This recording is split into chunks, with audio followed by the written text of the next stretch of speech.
Hello beautiful people! This week I have another book review and it's a yellow book edition because the books that I'm reviewing today is yellow in color. This week I'm reviewing two yellow books for you. The first one is The Last Train to Istanbul by Ayse Kulin.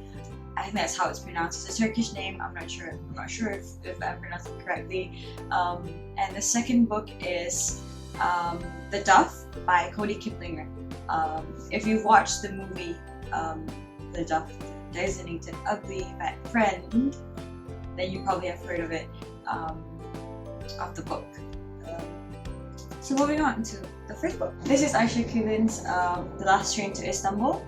The Last Train to Istanbul, and what it is about is basically the story kind of is telling on two parts. The first is on the perspective of Sabiha and her family, whose husband works as a foreign minister for Turkey in Istanbul or in Turkey, and her sister, who married to a Jewish man and is in France. It was set in World War II, where the Nazis were basically killing the Jews.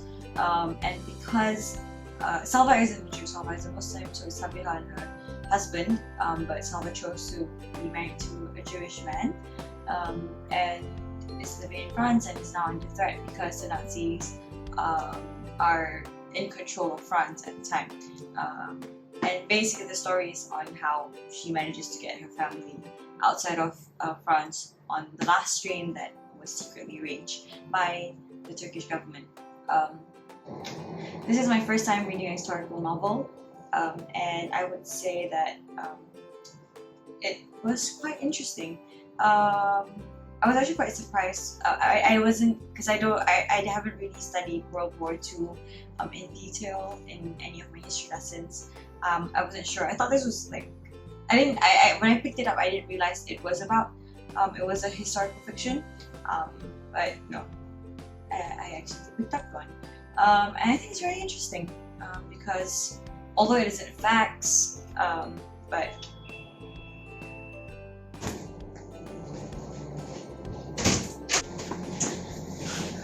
yeah, coming back to the book. So I don't know what I was saying earlier. I gave it a 3 out of 5. I'm guessing because I wasn't entirely enthusiastic about this particular genre of novels, historical novels. But I think I was really intrigued with the social circumstances that that surrounded World War II in France, although a very small area, specific area, but it was still interesting. I really liked that. I got an insight into kind of like how life was back then, even though it was through a fictional novel. Personally, I think it's the best way to kind of have a clear picture of how life was at a certain time. You should read historical novels or novels that were written in that particular era or period or time, because even though you learn, like I study history in A-levels, and even though I have all these facts and these numbers and I know a lot of things, it usually doesn't involve like the life of normal people, and more to like political details or agreements that were signed or wars that were fought and who were in them. In historical fiction really helps you, gives you an idea of how life was, and I really liked about that. But I think the reason why it was only just 3 out of 5, I didn't like how the pace of the story was going. I really hate it when a book ends so quickly. Like at the end, like they just kind of like push everything towards like the end in such a small amount of time. Because I feel like it was too rushed. But yeah, fun fact, I actually got this book when I went to Istanbul earlier. I have a video on that, which I will put the link here somewhere, I guess, to that video of my trip to Istanbul. And I dropped by the bookshop to get some books, or a book in this case. And I now have a new, I want to start a new collection. Basically what I'll start doing, because when I went to Australia a couple of years ago, 5 years ago I think, I'm not sure, I bought a book from Australia, and it was actually about a news anchor who's working in the Australian news industry. I really like that. So I already have one from Australia, one from Istanbul. I guess I can count Harry Potter series as from the UK.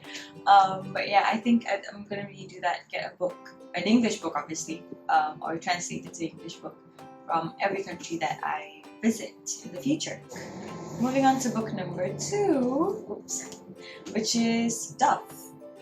The Duff, Designated Ugly Fat Friend, which we all are in different groups. Me most maybe, but yeah. This is the thing about the book. I think I moved sort of away from all of this teen chick flick books kind of genre. A while back already, I stopped reading, but there was just so much hype around the book, or there was a movie coming out, and I wanted to read the book. But what turns out is I'm not sure if this is a spoiler or not, but if you've watched the movie, the book is actually quite different from the movie. The only similarities is sort of the idea, the idea of a Duff, and as well as the character names, Bianca and Wesley. But everything else, how the story flows is actually quite different. I don't know why, but yeah.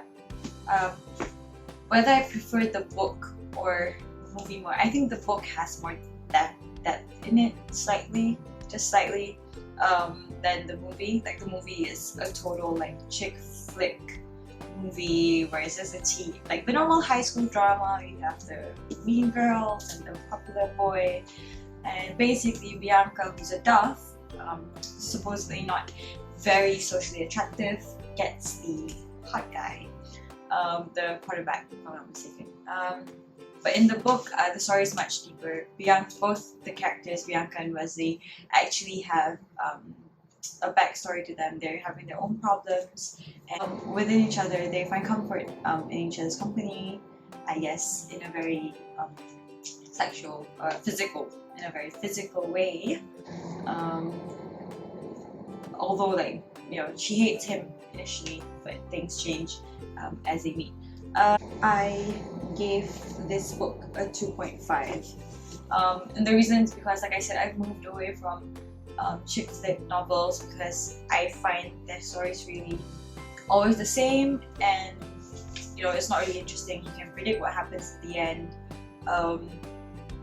And I wouldn't recommend this to those under 13 though. This is kind of like young adult series kind of thing. There's a lot of physical intimacy in this book.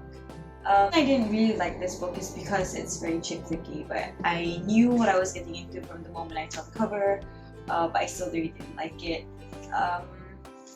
But yeah, I mean, if you're looking for a read that's not too heavy, lighthearted with some romance, but nothing too serious, definitely this book would be suitable for that. But I'm sure there's more, like there's other books that you can find as well. I'm not saying that this book is bad, or that, you know, if you should be ashamed of yourself if you're in love with this particular book.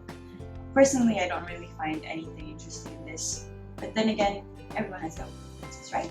So yeah, 2.5. That's all of the reviews I have today. I've been reading quite a lot since I came back from for summer and exams are over. I've just been with books for the whole summer because I don't have anything else to do.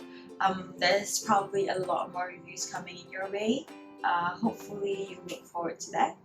And yeah, I know.